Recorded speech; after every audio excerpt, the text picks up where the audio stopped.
हाँ जी, हेलो है, नमस्कार, राम राम, सत श्री अकाल, अस्सलाम वालेकुम। Your welcome on your platform learning by doing. कैसे हैं सब? उम्मीद करता हूँ सब अच्छे होंगे, कुशल मंगल होंगे, तंदुरुस्त होंगे और अपनी पढ़ाई में मस्त होंगे, क्योंकि सीटेट का मात्र 1 महीना रहा है आज से। तो अपनी पढ़ाई को जोर शोर से कंटिन्यू रखिए, दबा के पढ़िए। जितना वक्त है बहुत कम है आपके पास, 1 महीना है। वैसे नए बच्चों के लिए वक्त कम है। जो बच्चे जिन्होंने एक बार सीटेट दे दिया है, जिन्हें पता है कि किस टॉपिक से क्या क्या क्वेश्चन पूछे जाते हैं, उनके लिए तो वक्त बहुत पड़ा है। मगर 1 महीने में आप सीटेट आराम से क्लियर कर लोगे। इतना बड़ा कोई सिलेबस नहीं, इतना हार्ड नहीं आता। तो आज हम पढ़ेंगे बुद्धि। कौन सा टॉपिक? बुद्धि का टॉपिक पढ़ेंगे। उसमें पढ़ेंगे हम बुद्धि क्या है और बुद्धि की परिभाषाएं। ठीक है, बुद्धि क्या है और बुद्धि की परिभाषाएं, किस किस वैज्ञानिक मनोवैज्ञानिक ने बुद्धि के बारे में क्या क्या कहा है, इन सभी से संबंधित। तो चलिए शुरू करते हैं। अगर चैनल पे नए हो तो लाइक शेयर सब्सक्राइब कर दीजिए, ताकि आपको हर एक वीडियो की नोटिफिकेशन मिलती रहे, जो आपसे बहुत काम में आने वाली है सीटेट में। अगर आपको कोई डाउट हो, कोई भी क्वेश्चन हो, तो आप सोशल मीडिया पे आप मैसेज करके पूछ सकते हो। हर क्लास की नोटिफिकेशन प्लस हर क्लास की पीडीएफ के लिए आप टेलीग्राम ज्वाइन कर सकते हो। आज हम पढ़ेंगे बुद्धि। पहले देखते हैं बुद्धि क्या है। ठीक है, बुद्धि क्या है? आपने हर बच्चे ने, जो भी इस वीडियो को, इस क्लास को देख रहा है, हर ने सुना होगा, जो चाहे पढ़ता हो ना पढ़ता हो, जो हर एक ऐसा इंसान जिसने सुना है, देखा है, लिखा हुआ भी पढ़ा है, उसने हर एक ने देखा है कि बुद्धि शब्द होता है, पर उसका मतलब क्या होता है। आज इसके बारे में अपन विस्तृत जानकारी लेंगे कि किस वैज्ञानिक ने क्या कहा था, होती क्या है एक्चुअली बुद्धि, किसमें कितनी होती है, उसकी जांच कैसे होती है, उन सभी की जानकारी स्टेप बाय स्टेप लेते चलेंगे 2-3 क्लास में। पर आपका सीटेट में 2 से 3 नंबर आराम से देके जाता है ये टॉपिक। तो चलिए शुरू करते हैं। पहले देखते हैं कि बुद्धि शब्द। पहले अपन पढ़ते हैं बुद्धि, तो बुद्धि शब्द ही आता है। तो देखते हैं कि बुद्धि शब्द, ऐसा इंसान कौन था जिसने बुद्धि शब्द का सर्वप्रथम प्रयोग किया था। किसने किया था? बुद्धि शब्द का सर्वप्रथम प्रयोग किया था गाल्टन ने। किसने किया था? गाल्टन ने। अगर आपको याद रखना चाहो कि बुद्धि शब्द का सर्वप्रथम प्रयोग किसने किया, तो गाल्टन ने किया था। याद रखना चाहो कि कैसे याद रखे, तो आप रखते हो कि कोई चीज होती है जो खराब हो जाती है, गल जाती है, सड़ जाती है, तो उसका वो क्या हो जाती है? यूजलेस हो जाती है। तो आप याद रख सकते हो कि गाल्टन, अगर आपकी बुद्धि खराब होगी तो किसी काम की नहीं रहेगी। तो आप याद रखियो, गै से गलना, गा से गाल्टन। बुद्धि खराब हो गई, अगर आपकी बुद्धि भ्रष्ट हो गई तो आपके कोई काम की नहीं है। तो आप याद रख सकते हो कि गाल्टन ने बुद्धि शब्द का सर्वप्रथम प्रयोग किया था। फिर आता है आपका बुद्धि परीक्षण सर्वप्रथम किसने किया था। बुद्धि परीक्षण सर्वप्रथम किसने किया था? एल्फ्रेड बिने ने किया था। किसने? एल्फ्रेड बिने ने सर्वप्रथम बुद्धि परीक्षण किया था। वो एल्फ्रेड बिने जिन्होंने बुद्धि पर सर्वप्रथम काम किया था। क्या किया था? बुद्धि परीक्षण की, किस इंसान की कितनी बुद्धि होती है, क्या एक से अधिक बुद्धियां होती है, एक बुद्धि होती है, वो जाने वाले अपने कौन थे? एल्फ्रेड बिने। बुद्धि परीक्षण सर्वप्रथम एल्फ्रेड बिने ने किया था। बुद्धि शब्द का सर्वप्रथम किसने किया था? गाल्टन ने किया था। फिर चलते हैं अपन नेक्स्ट कि बुद्धि है क्या। ऐसे देखें कि बुद्धि है क्या। बुद्धि शब्द का जाना, बुद्धि परीक्षण का जाना, आप देखते हैं बुद्धि है क्या। अगर इसको आप परिभाषा में देखने चाहोगे ना, तो अलग अलग मनोवैज्ञानिक ने, अलग अलग जो भी बुद्धि पे काम करने वाले, तो उन सब ने अपनी अलग अलग बातें बताई है। कोई बोलता है बुद्धि एक मानसिक योग्यता है, कोई बोलता है बुद्धि एक व्यवहारिक योग्यता है, कोई बोलता है कि बुद्धि एक ऐसी संरचना है जिसके आधार पर व्यक्ति अपना लक्ष्य निर्धारित करके उस लक्ष्य तक पहुंचता है। तो सब ने अपने अलग अलग मत दिए हैं। अगर अपन कोई भी फिक्स नहीं बता पाया कि बुद्धि ये है, ठीक है, तो अपन छोटी परिभाषा में देखने चाहें तो बुद्धि क्या है? बुद्धि एक विशिष्ट योग्यता है। विशिष्ट योग्यता कैसे? मेरे में अलग बुद्धि है, आप में अलग बुद्धि है, किसी तीसरे इंसान में अलग बुद्धि है, चौथे में अलग है। सबकी अलग अलग आईक्यू लेवल होता है, सबका अलग अलग अंदाज होता है बात करने का, पढ़ने का, पढ़ाने का, समझने का, समझाने का। तो क्या हो गया? बुद्धि एक विशिष्ट योग्यता होगी कि सब में अलग अलग होती है। किसी का आईक्यू लेवल कम होता है, किसी का आईक्यू लेवल अधिक होता है, किसी की याद करने की क्षमता, कोई एक बार पढ़ के याद कर लेता है, कोई बार बार पढ़ के भी याद नहीं कर पाता। किस वजह से? सिर्फ बुद्धि की वजह से। किस वजह से? बुद्धि लब्धि की वजह से याद नहीं कर पाता। बुद्धि लब्धि की बात करेंगे अपन नेक्स्ट क्लास में कि बुद्धि लब्धि शब्द प्रयोग किसने किया, बुद्धि लब्धि का सूत्र किसने दिया, उन सब के बारे में अपन आगे चलेंगे, नेक्स्ट क्लास में प्रयोग करेंगे। पर अब देखते हैं बुद्धि क्या है। अगर आप देखना चाहो तो बुद्धि की सब ने अलग अलग परिभाषाएं दी है, मगर एक साइंटिस्ट थे, कौन? J.S. रोस। कौन थे? J.S. रोस।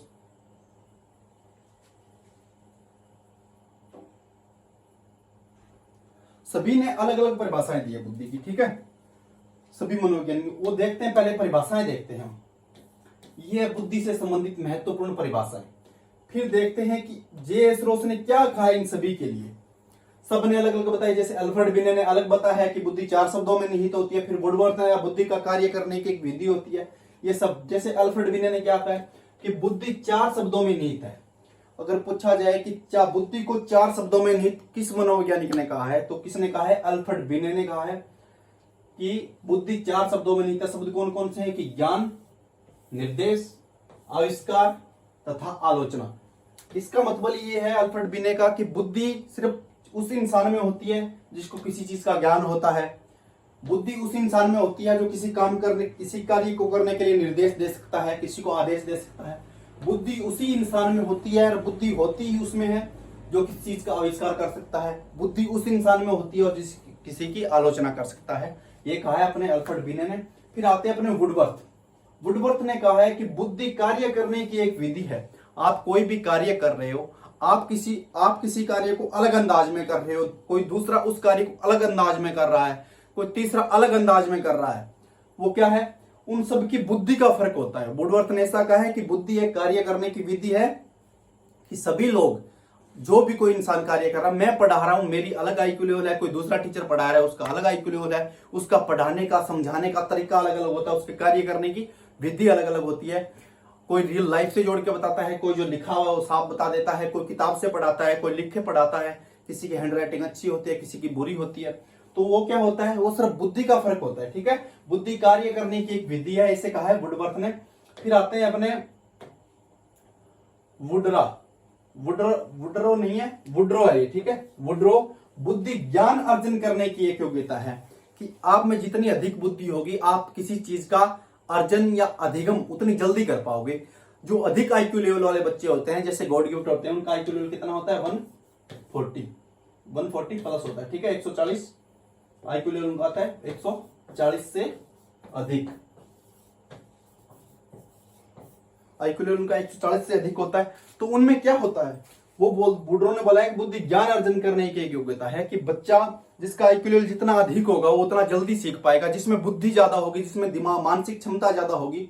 अपने क्या देखा कि बुद्धि एक विशिष्ट योग्यता है, जिसकी विशिष्ट योग्यता बुद्धि जितनी अधिक होगी वो उतना जल्दी सीख पाएगा किसी चीज को। किसी बच्चे को एक बार पढ़ाते ही समझ में आ जाता है, किसी बच्चे को बार बार पढ़ाने पे भी समझ में नहीं आता। कारण क्या है? बुद्धि का कारण है। जिसमें अधिक बुद्धि होगी उसको जल्दी समझ में आएगा, उसको जल्दी ज्ञान अर्जन करेगा। वो जिसमें कम बुद्धि है वो कम ज्ञान अर्जन करेगा। फिर आते हैं अपने टर्मन ने क्या है? अमूर्त चिंतन की योग्यता ही बुद्धि है। अमूर्त चिंतन एक होता है, मूर्त चिंतन एक होता है, अमूर्त चिंतन। आपके आंखों के सामने कोई वस्तु है, आप उसके बारे में सोच रहे हो, उसकी विशेषता देख रहे हो, उसके गुण देख रहे हो, उसके अवगुण देख रहे हो, उसकी आकृति, इन सब के बारे में आपके आंखों के सामने वस्तु, उसके बारे में उसकी विशेषताएं देख रहे हो। वो तो होता है आपका मूर्त चिंतन। एक होता है आपका अमूर्त चिंतन। ठीक है, अमूर्त चिंतन होता है मतलब कोई चीज आपके आंखों के सामने है नहीं, फिर भी आप उसके बारे में कल्पना कर रहे हो, उसके बारे में आप जान रहे हो, वो होता है आपका अमूर्त चिंतन।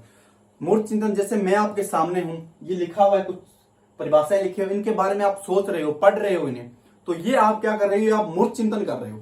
जब मैं पढ़ा के आप मेरी क्लास पूरी देख के आप क्या हो जाओगे? दूर हो जाओगे।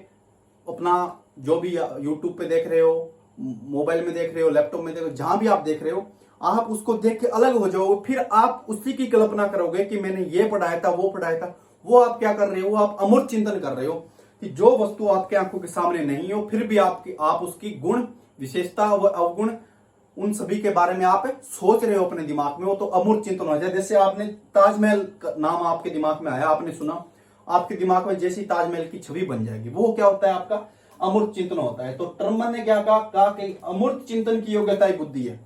कि जो बच्चा सामने वस्तु पड़ी है उसके बारे में सोच रहा है, वो बुद्धि नहीं है। बुद्धि वो है जो उसके आंखों से दूर है, फिर भी वो उसी चीज के बारे में सोच रहा है, उस चीज के बारे में वो जान रहा है, वो होती है आपकी बुद्धि। फिर चलते हैं अपन नेक्स्ट वैज्ञानिक पे। फिर आए आपके वेसलर। वेसलर ने क्या कहा? वेसलर ने कहा कि बुद्धि एक ऐसी मानसिक स्थिति है जिसके आधार पर व्यक्ति अपनी समस्याओं का समाधान करता है। कि बुद्धि एक ऐसी मानसिक शक्ति है, आपका माइंड का पावर है, जिसके आधार पर व्यक्ति अपनी समस्याओं का समाधान करता है। क्या करता है? समस्याओं का समाधान करता है। जैसे आपके सामने कोई प्रॉब्लम आ गई, आप प्रश्न कर रहे हो, आप चाहे प्रश्न भी कर रहे हो, आपके सामने 4 ऑप्शन आते हैं, A B C D क्या 1 2 3 4, जो भी ऑप्शन आते हैं आप उनसे एकदम सही ऑप्शन क्या कर रहे हो, सिलेक्ट कर रहे हो। किसके आधार पे, बुद्धि के आधार पे। वो है क्या आपकी, आई तो समस्या है ना, एक प्रश्न है, वो हल करना भी एक समस्या है देखें तो, और होती भी एक्चुअल में। तो बुद्धि समस्या को हल करने की एक शक्ति है, क्या है, मानसिक शक्ति है, जिसके आधार पे इंसान, कोई व्यक्ति उस समस्या का हल करता है।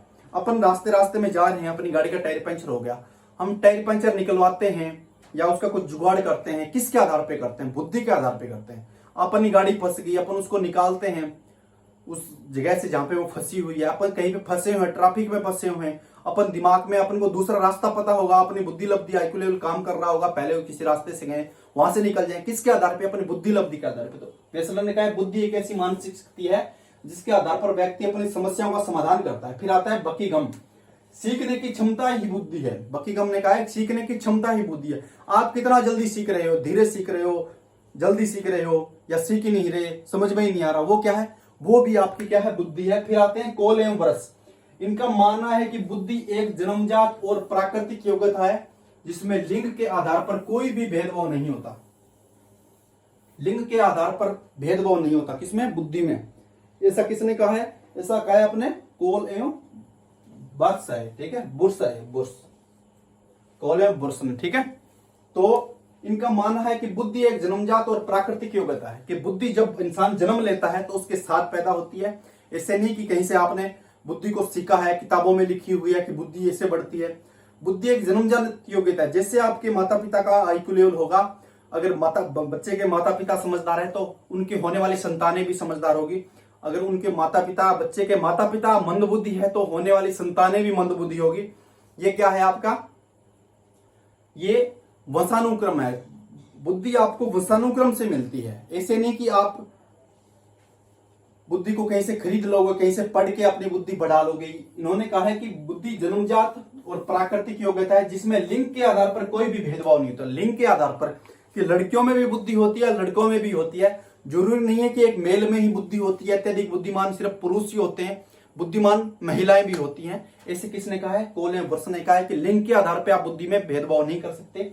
फिर आते हैं अपने कौन, फिर इन सभी की बात सुन के कोल एवं ब्रश कौन थे, जे एस रोस ने क्या कहा है, इन सब की बातें सुन के जे एस रोस ने कहा है कि ये सभी निश्चित नहीं कर पाए। क्या, जे एस रोस ने क्या कहा है,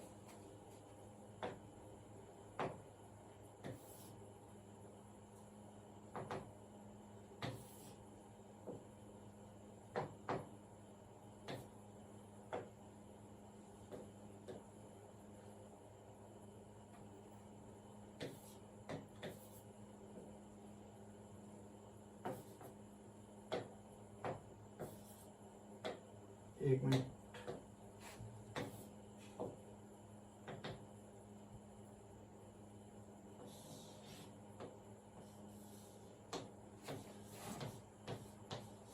जे एस रोस ने क्या कहा है कि ये सभी वैज्ञानिक, जिस वैज्ञानिक का आपने जिक्र किया था कि ये सभी ये निर्धारित नहीं कर पाए,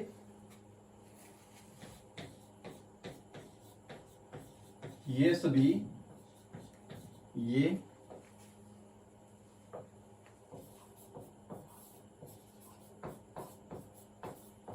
अगर हिंदी के वर्ड में कुछ गलती हो जाए तो देख लेना, निर्धारित तो नहीं कर पाए,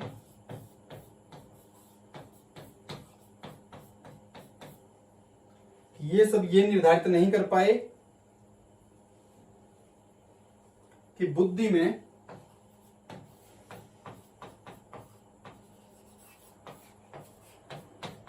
में समर्थी, मतलब जो आपकी याद रखने की क्षमता होती है वो क्या होती है, समर्थी।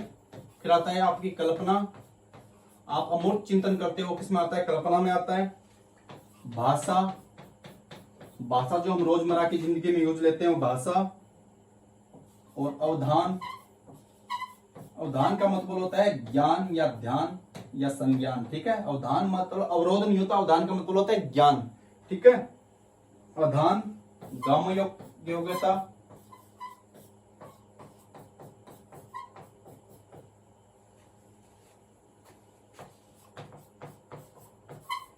आदि शामिल है। जेम्स रोस ने कहा फिर कि ये जो वैज्ञानिक थे जिन्होंने का आपने जिक्र किया था, कहां पे, अभी पिछली क्लास में किया था ना, कि वेसलर हुए, बकिंगम हुए, कालेवर्स हुए, वुड्रो हुए, ट्रमन, कि ये सब ये निर्धारित नहीं कर पाए, क्या निर्धारित नहीं कर पाए कि ये सभी ये निर्धारित नहीं कर सके कि बुद्धि में स्मृति, कल्पना, भाषा, अवधान, गामिक योग्यता आदि शामिल है या नहीं।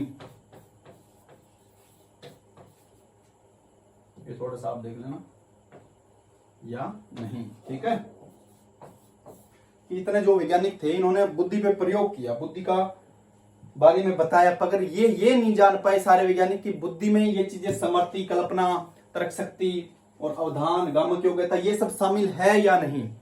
ये सब रोज का कहना था, मतलब जेस रोज ने इन पे कटाक्ष किया था। ये थी आज की क्लास। अगर अच्छी लगी हो तो लाइक शेयर सब्सक्राइब कर दीजिए। कल पढ़ेंगे अपन बुद्धि की विशेषताएं, कि बुद्धि की होती क्या है, एक्चुअल बुद्धि की विशेषताएं क्या क्या होती है और बुद्धि के प्रकार। ठीक है, मिलते हैं नेक्स्ट क्लास में। सभी को all the best, best of luck. किसी का डाउट हो तो आप कमेंट सेक्शन में जरूर पूछ सकते हो। क्लास अच्छी लगी तो लाइक शेयर सब्सक्राइब कर दीजिए। Thank you so much.